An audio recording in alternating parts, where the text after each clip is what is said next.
we are doing DSP versus minimum wage, the series where we look at his streams for the day and determine, did he make over minimum wage, did he make under minimum wage, or make exactly minimum wage?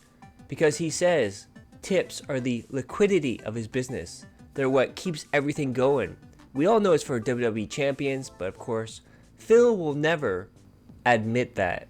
And today was a weird day. So on the pre-stream, he got $45. He got $20 from Anonymous. However, there was no 1 minute man tip. And there was no 60 beats per minute man. There was no soccer count for 1 minute man. And then even the chat was like, where's 1 minute man? Where is he?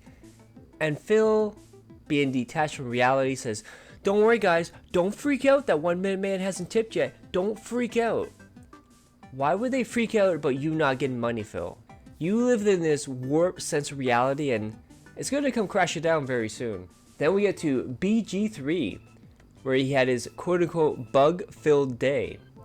He got $60, with $25 coming from Pizza Box Gaming. The funny thing about this one is supposedly he lost his spear, which is one of the best weapons in the game according to him.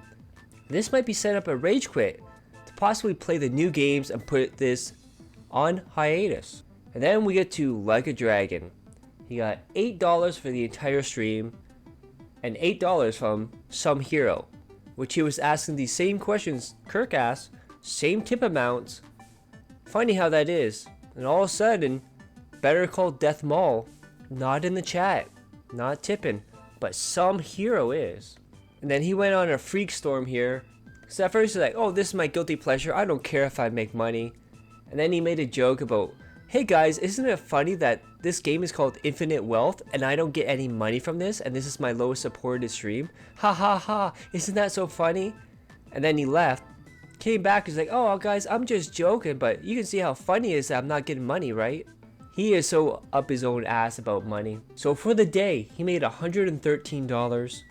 If he were to work the 8-hour minimum wage shift, he would have made $160. So today's difference was a loss of $47 versus a minimum wage job.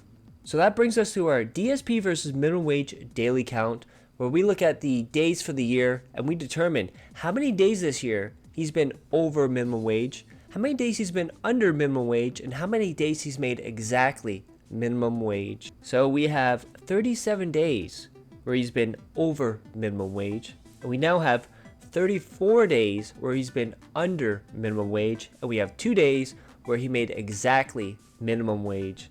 And that over and under gap is getting smaller and smaller, Phil. Future's not looking so good here. And some people have been asking me, what's the yearly plus minus for over and under? And I will get into that in a future video, because that should be something that's fun to look at. I haven't looked at the numbers, so I don't know what it is. But it should be a fun time to look at those numbers and see where Phil sits for the year so far. So if you guys like that, click that like, share the video, leave a comment below, hit subscribe my other channels on the details of the end cards. And as always, hope you're all safe, healthy, and happy. I love each and every one of you. Peace and love.